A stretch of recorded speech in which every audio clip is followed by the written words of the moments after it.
Hello guys, welcome back to my channel, my brotherku ya. Jumpa lagi nih sama saya, siapa lagi kalau bukan John Itung. Oke guys, di kesempatan yang berbahagia ini saya akan sharing ya kepada teman-teman. Apa sih bang perbedaannya LCD touchscreen yang ori pabrik sama yang Superpad yang seharga 200.000. Nah, ini adalah HP Samsung M21. Apa bedanya LCD touchscreen Samsung M21 yang ori pabrik sama yang Superpad? Nah, ini teman-teman bisa lihat dari segi ketebalan yang Superpad ini agak sedikit tebal, dan kita lihat di sini yang ori pabrik guys, itu kacanya tembus sehingga di sini tempat berletaknya proximity sensor atau sensor telepon ya. Ketika kita nelpon nantinya kayak gitu kan, ketika kita nelpon, kalau dideteksi HP kita didekatkan ke telinga, itu layarnya akan otomatis mati. Dan ini saya sudah cek, sensornya nggak aktif, tinggal ditekan tombol on off saja untuk mematikan. Siapa tahu pas kita nelpon, takutnya mengganggu atau kepencet yang lain untuk mematikan layar HP-nya, tinggal tekan tombol power atau tombol on off, maka layar LCD-nya akan padam. Saya pasang dan saya tes nelpon tadi.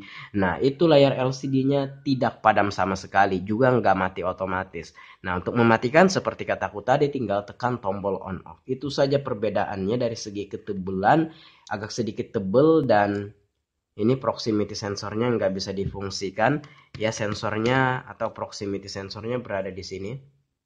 Nah, dia masih menggunakan kaca LCD-nya. Yang Superpad itu nggak ada guys ya, nggak bisa. Ini datar saja. Nah, polos saja sampai ke bawah. Ini stiker aja. Nah, ini harganya 200.000. Nanti saya akan perlihatkan guys ya. Nah, ini saya akan skip dulu langsung ke pemasangan. Saya akan tes nelpon, nanti kita lihat sama-sama. Proximity sensornya itu tidak berfungsi karena kita mengganti LCD menggunakan LCD yang Superpad yang seharga 200.000. Tapi untuk dari segi gambar LCD dan kesensitifan touchscreen, walaupun ini Superpad, ini lumayan bagus guys ya. Baiklah, ini akan kita skip dulu langsung ke pemasangan. Ya guys, ini udah kita pasang tuh untuk LCD touchscreen-nya, dan kita akan melihat sedikit perbedaannya. Nah, perbedaannya terletak di beberapa ya. Ada beberapa. Yang pertama adalah untuk ketebalan atau ketipisannya. Ini yang Superpad ini guys agak sedikit tebal. Nah, ini kalau teman-teman perhatikan ketika dipasang ini agak sedikit tebal.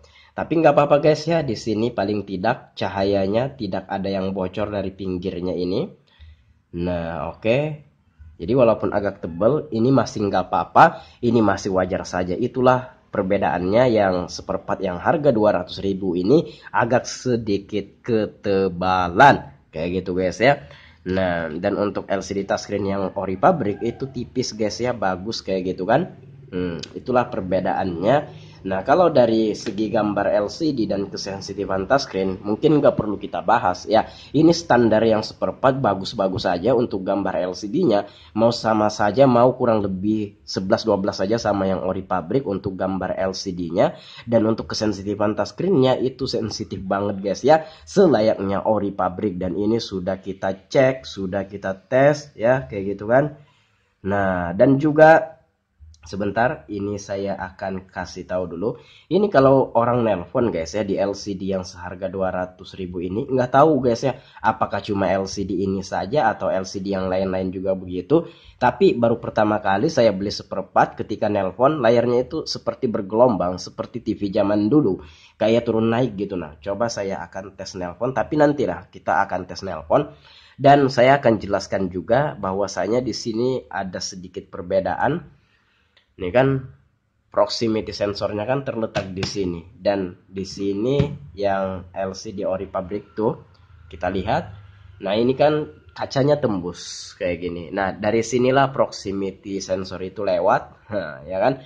Nah, jadi ketika kita memasang LCD touchscreen yang Superpad ini, sensornya nggak berfungsi. Kalau pengen mematikan, tinggal tekan tombol on off ini ketika nelpon. Siapa tahu khawatir mengganggu yang lain-lain kan, ketika kita nelpon kita dekatkan telinga kayak gitu.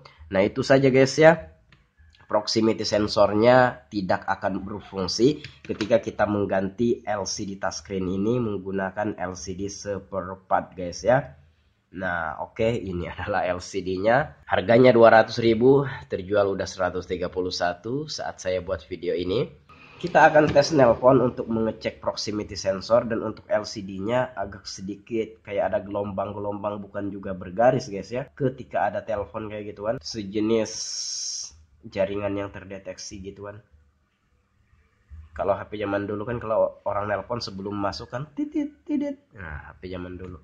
Coba kita lihat untuk LCD-nya. Nah, bergelombang kayak gitu. Apakah cuma LCD ini saja kayak gitu kan? Atau LCD yang begini juga nggak begini? Nah, saya kan sering juga guys ya beli LCD, ketika nelpon nggak ada tuh yang bergelombang. Coba kita angkat. Dan untuk sensornya teman-teman bisa perhatikan, kalau sensor aktif kayak gitu kan. Kalau sensor aktif, ketika kita dekatkan tangan kita, ya, ketika kita dekatkan tangan kita, dia akan mati. Nah, ini tidak mati. Kenapa? Karena sensornya nggak aktif. Kalau kamu pengen nelpon dan didekatkan dengan telinga kita, khawatir mengganggu atau terpencet yang lain, tinggal tekan tombol on off saja. Maka dia akan mati guys ya. Kayak gitu. Nah, itulah sedikit perbedaannya guys antara LCD touchscreen yang original pabrik sama yang seperempat yang seharga 200.000 ini. Nah, disinilah saya sharing ya. Siapa tahu nih teman-teman habis ganti LCD touchscreen, kemudian pas nelpon layar LCD-nya nggak mati. Nah, yang tadinya sebelum ganti LCD yang lamanya waktu itu masih bagus dipakai nelpon, kok layarnya mati otomatis ketika kita dekatkan dengan telinga kita. Tapi pas kita baru ganti LCD, sensornya nggak aktif kayak gitu. Nah, itulah penyebabnya guys ya. Itulah perbedaannya. Siapa tahu yang dipasangkan si abang counter itu yang seperempat yang seharga 200 ribuan kayak gini kan. Nah, otomatis proximity sensornya ketika kamu pakai HP-nya itu nggak aktif guys ya. Nah, demikian guys, semoga bermanfaat. Sampai di sini dulu saya akhiri video ini, dan kalau ada pertanyaan silahkan komen-komen aja. Kalau ada yang ingin disampaikan, komen-komen juga. Saya akhiri sampai di sini. Saya John Itung. See you the next video, my brotherku.